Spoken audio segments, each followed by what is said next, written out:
The moment he saw her, he smirked. "People like you can't afford what's in this store," he said, eyes rolling over her outfit like he was peeling off a discount sticker. "We don't do window shopping here. Either you buy or you leave." She tilted her head, calm, almost amused, like a storm that has already decided where to strike. "Is that how you treat all your customers?" she asked, her voice steady. "Yes," he snapped.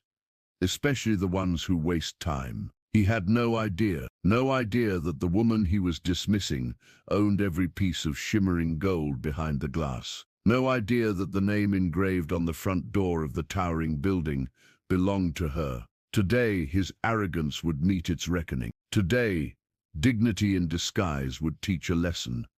The entire city wouldn't forget. Stay to the end, because what happened next is the kind of story that sparks conversations, changes how people see themselves, and reminds you that your crown is yours, whether anyone sees it or not.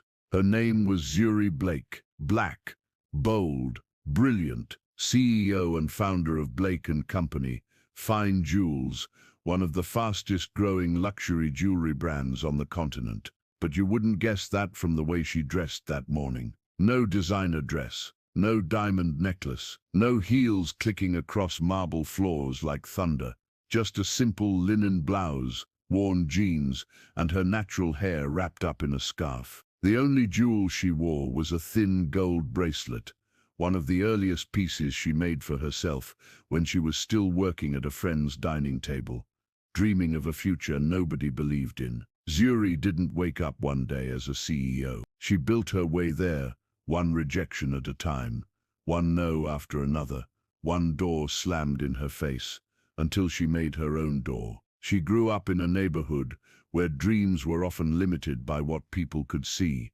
not what they could imagine. School was a double-edged sword, full of potential, but also full of teachers who underestimated kids like her. She learned to be her own cheerleader very early. It wasn't just racism, it wasn't just gender bias, it was something worse, low expectations. The world had already written her story before she could even pick up a pen. But Zuri had a sharp memory and an even sharper drive. She promised herself as a young girl that she would build something no one could take away from her.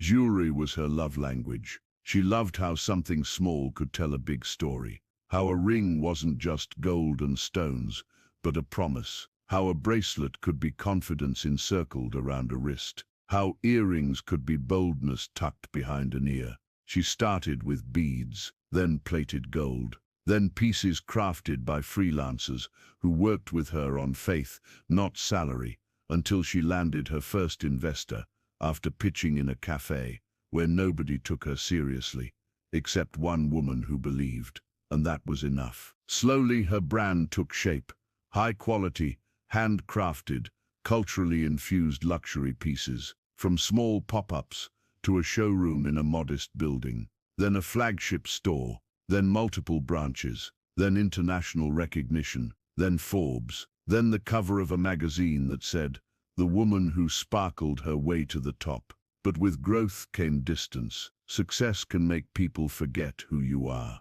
Employees began to see her title, but not her humanity. Managers started reporting only numbers, forgetting that behind every sale was a story. She knew she had to check in with the ground, where the heartbeat of the brand still lived. So she decided to walk in, not as the boss, but as a customer. It was a Tuesday morning, 10:22 a.m. The kind of morning where the sun was gentle, and the air held a promise you could almost taste. Zuri wrapped up her scarf and walked into the flagship store on Wellington Street. The building stood tall with a glass facade, reflecting the city's skyline, a beautiful metaphor, she liked to say, for a brand built to mirror both luxury and resilience. The scent of jasmine and vanilla filled the air, soft instrumental music hovered around, and the light fixtures sparkled off every gem in the display, like tiny suns.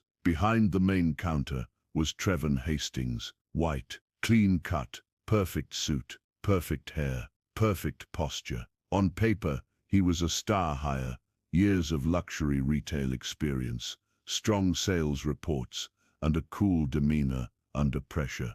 But beneath it all, his integrity was hollow. He was the kind of man who smiled at customers, who looked rich, and sneered at those who didn't. He didn't know Zuri, at least not like this. He had seen her only a handful of times in corporate meetings, always from a respectful distance, and always perfectly groomed. He knew of her success, but in his mind, power had a look, and the woman in front of him didn't look like power. Zuri picked up a ring from the counter. "This is beautiful," she said. Trevon didn't even look up at her at first. "That piece starts at $5,200, he said. The words dry like stale bread, and we don't let people handle them without gloves. She slowly put it down.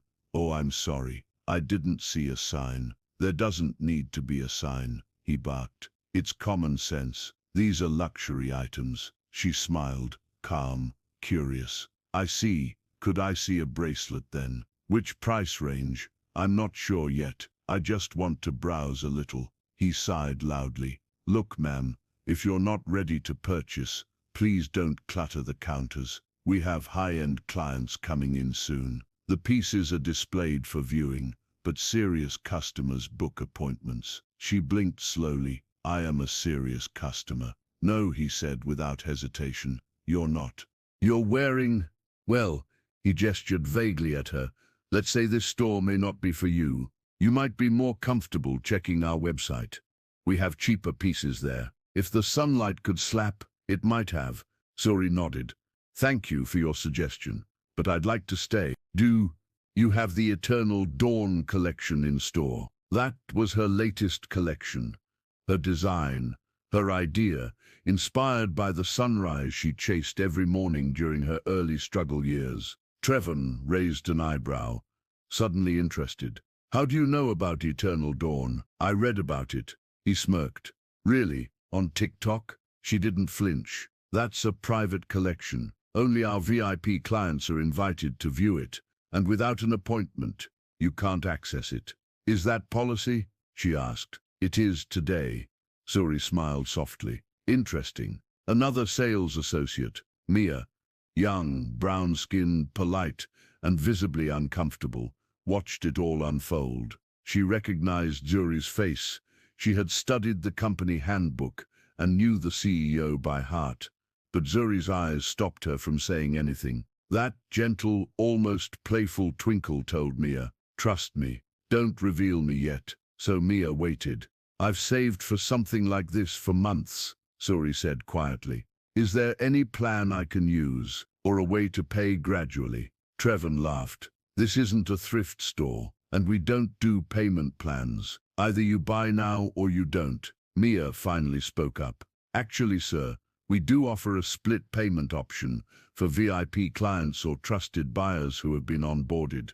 And with approval, Trevon cut her off. "Mia, stay out of this. You can go tidy the back. I'll handle this." Mia hesitated, looked at Zuri again, then walked slowly to the back, heart pounding. Zuri didn't move. "So, how do I become a trusted buyer?" "You don't," he snapped. "Not today. Please leave. I won't ask again." By this point, the tension in the store was thick enough to slice. A couple walked in, both dressed in luxury brands, head to toe. Trevon greeted them with excessive warmth. "Welcome to Blake & Company. Let me show you our exclusive pieces." He turned his back on Zuri and led the couple to the far side of the store. Enjoying the story so far? Smash subscribe so we can share more powerful lessons, and tell me in the comments, have you ever been judged before anyone knew your worth? Zuri inhaled deeply.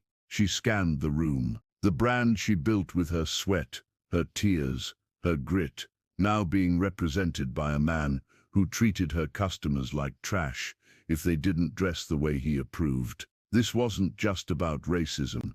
It was a lack of integrity, a lack of respect, a lack of humanity, and all of that was poison in a business built on emotion. She nodded to herself. Enough. Mia walked back out timidly, but Zuri waved her over. Could we speak to your store manager, please? Suri asked, her voice still soft. Mia swallowed. That's Trevon. Then could you call the regional director? Mia blinked. Yes. One moment, she hurried to the back office and quietly dialed a number she had only used once before. The regional director, Tiana, was in a meeting, but picked up when Mia whispered the name. Suri Blake is here. 10 minutes later, at 10:45 a.m., the glass doors slid open. Tiana, tall, composed, and visibly concerned, walked in. "Good morning. How can I help?" she said, her eyes immediately scanning the confrontation. Trevon appeared by her side, confused. "Director Tiana, I didn't know you were coming. We're in the middle of..." Tiana raised a hand to silence him, gaze fixed on Suri. Suri turned, unwrapped the scarf from her hair, and let it drop gently over her shoulder. Tiana's eyes widened. Mia held her breath. Trevon was still clueless. Suri spoke clearly. "Good morning, Tiana." Tiana trembled slightly. "Good morning, ma'am. I mean Miss Blake." Trevon froze, turning slowly, brows furrowing. "Miss Blake," Suri smiled at him politely. "You know the woman whose initials are on your name tag, Blake and Company." Silence dropped like lightning. Trevon's throat tightened. His eyes darted back and forth between Suri, the counter, and Tiana. You're the CEO," Mia whispered under her breath, unable to stop herself. Trevon stumbled over words that no longer made sense. I had no idea. "The problem," Suri said softly, "is that you didn't care to know. You treated me based on what I looked like, not who I could be. You dismissed me because you assumed I didn't belong. But beyond who I am, what if I had been just another black woman walking in to buy something special for herself? A parent celebrating a milestone, a young person who saved up for months. Would they deserve the kind of disrespect you gave me?" Trevon tried to speak again. He failed. "Integrity," she continued, turning her gaze to Tiana and the small staff who had gathered quietly. "Integrity is what you do when you think nobody is watching. Respect isn't just a company value, it's a human value. The jewelry we sell isn't just metal and stones, it's emotion, it's memory, it's hope. And the way customers are treated shapes their stories for life." Trevon found his voice. "I apologize. I misunderstood. I didn't mean to offend you. You didn't offend me," she said, eyes steady. "You offended what this brand stands for." Tiana's voice shook. "Ma'am, may I suggest we step into the office to resolve this?" "No," Suri said calmly. "We handle this here. Public disrespect deserves a public correction. But this is not about humiliation. It's about accountability." She turned to Trevon. "What is our policy on customer respect?" He swallowed. "Every customer is treated with dignity and respect. And did you follow that policy today?" "No." "And why not?" He hesitated. "I judged. I made an assumption. I was wrong." "Say it clearly, for yourself, not for me." He looked down. "I judged her because of how she looked. I assumed she couldn't afford it. I was disrespectful. I was wrong." The room exhaled. "Now," she said, turning to the staff, "the real work starts. This isn't a one-man problem. This is a culture problem. I want every store employee to go through a training on conscious service, not just customer service. We're not robots. We won't just smile and speak scripts. We will treat people like people. We will keep our standards high, but never use them as weapons." She paused, looked at Trevon again. "You'll take a leave of absence while we review previous customer complaints. If they show patterns of discrimination or disrespect, your employment here will be reconsidered." He nodded, voice cracking. "I understand." The room felt like a church and a courtroom all at once. A few hours later, after the initial shock calmed, Suri sat down with the entire staff for an impromptu sit-down. The doors stayed open. Customers milled in and out. The store manager from another location even arrived to join in. They sat in a circle, right there on the plush seating in the showroom. No podium, no hierarchy, just human beings talking. "Why do you work here?" she asked the team. Mia spoke first, voice trembling. "Because I love jewelry. But more than that, I love what this brand represents. We're Black-owned. We're local and global. We tell stories in our pieces. I wanted to be part of something bigger than me." A senior staff member, Amira Wells, nodded. "Because I remember my first experience buying luxury. I was followed around a store once, like I was going to steal. I promised myself, if I ever worked in luxury retail, I'd never make anyone feel that way."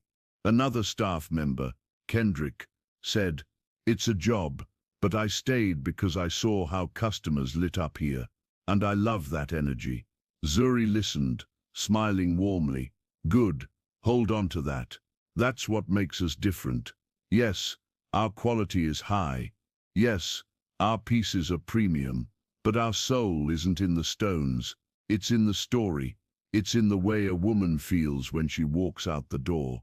It's in the way a man feels when he buys something for his partner and knows they'll cry when they see it. It's in the way people who look like us feel welcomed in spaces where they were once told they didn't belong." She glanced at Trevon, who sat quietly at the edge of the group. "Trevon," she said gently, "I don't hate you. What you did was wrong, but this is an opportunity to grow. If you choose to learn, I'll support you. If you choose to deflect, this will be the last room you sit in with us. Do you understand?" He nodded, humbled. "I understand. I want to learn." "Good," she said. "Then start by listening, really listening. Every person here has a story. That's your lesson plan." They spent the next hour sharing not just work stories, but life stories. The first time, they felt invisible. The first time they were underestimated. The first time they were judged by what they wore or how they looked. Tears came, laughter came, healing came. At the end, Zuri stood up. "One more thing," she said. "I didn't come here today to play gotcha. I came because I needed to see where our values live when I'm not in the room. And now I know we've got work to do." She reached into her bag, pulled out a velvet pouch, and handed it to Mia. "This is the first piece from Eternal Dawn," she said softly. "I designed this at 3 a.m. one night when I couldn't sleep because the brand felt too big for me to handle. It was a reminder that every day is a fresh start. I want you to have it, not because you need jewelry, but because I want you to remember that being brave in small moments builds brands. You spoke up when it mattered, even when told to stay quiet. That's leadership." Mia burst into tears, covering her face. "Thank you, thank you, thank you, so much." Trevon watched silently, his own eyes red, not from jealousy, but from realizing how little he'd truly valued the human side of what they did. The days following the incident sparked conversation on social media among customers inside the company. Some people asked why she put Trevon on leave instead of firing him immediately. Her answer was simple: "I believe in accountability, not just punishment. He needs to unlearn certain things, not just lose a job and carry that mindset somewhere else." But the company didn't let it slide. They dug into past experiences. They set up anonymous customer feedback channels. They retrained staff across all branches. They changed how they onboarded employees. They made cultural awareness and emotional intelligence a core part of performance reviews. 6 weeks later, a message landed in Zuri's inbox. It was from Trevon. He wrote, "I didn't realize how much of my behavior was shaped by biases I didn't confront. I judged quickly. I saw customers as wallets, not hearts. I've completed the training. But more than that, I've been volunteering with a local youth group, teaching them interview skills, because I realized many people never get the benefit of the doubt. I'm not asking for a job back. I'm just saying thank you for forcing me to look in the mirror. Zuri read the message twice. Then she smiled. Change doesn't always look grand. Sometimes it's a quiet email at 6:13 a.m. on a Thursday. She wrote back, "Growth is the real gold. Thank you for choosing it." Later that month, the company hosted an event called Stories in Stone, a celebration of the customers behind the jewelry. They invited people to share what their purchases represented. Graduations, weddings, recovery, personal victories, hard-earned treats. One woman stood up and said, "I bought my first piece here when I got a job after being unemployed for 8 months. It wasn't big, it wasn't expensive, but when I put it on, I felt like I had come back to myself." A young man stood and said, "My mum sold a bracelet she loved to pay our rent once. When I got my first bonus, I came here and bought her something nicer." She cried for an hour. That's when Zuri knew she hadn't just built a business, she'd built a community. A place where people were seen, respected, celebrated, and to think it almost got poisoned by one man's unchecked ego. So here's where this story becomes yours. You may not run a jewelry brand, you may not even work in retail, but you do carry something precious, your own integrity, your voice, your ability to respect others, your power to stand up for what's right, even when it's uncomfortable. Maybe you've been like Trevon, absorbing biases without even realizing it, judging people before they speak, assuming what they can or can't afford, who they can or can't be. Today is your chance to change. Maybe you're like Mia, soft-spoken but courageous when needed, willing to speak up even when your voice shakes. Keep going. The world needs that kind of quiet bravery. Maybe you're like Zuri, building something from scratch, underestimated, overlooked, but unstoppable. Remember, your crown is not dependent on who recognizes it. Wear it anyway. You do not need permission to be brilliant. Integrity is your invisible jewelry. Wear it at all times, even when nobody is watching. Respect is not a reward, it's the baseline. Treat people like they matter, because they do. Never judge a story by its cover.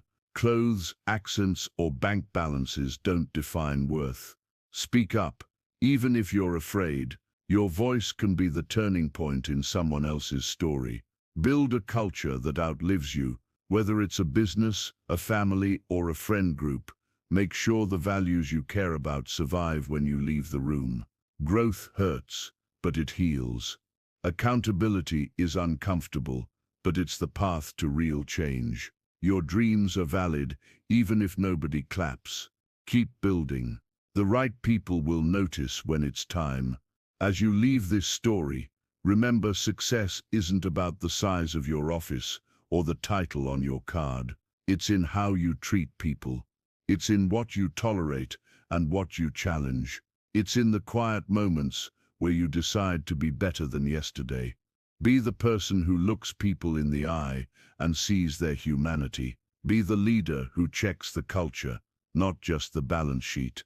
Be the fighter who refuses to let anyone else define your worth. Your crown is waiting, even if nobody else sees it yet. And if this story moved you, smash that subscribe button so that we can pour more stories that matter. Don't keep it to yourself. Share it with someone. Start a conversation. Ask yourself and others, how do we treat people who don't look like they belong? Because that question might just change everything. Drop a comment if respect matters to you. This is your reminder. You don't need permission to be powerful. You already are. Stay kind, stay alert, and until our next tale, let your gems shine, your jewelry speak, and your integrity outshine every stone.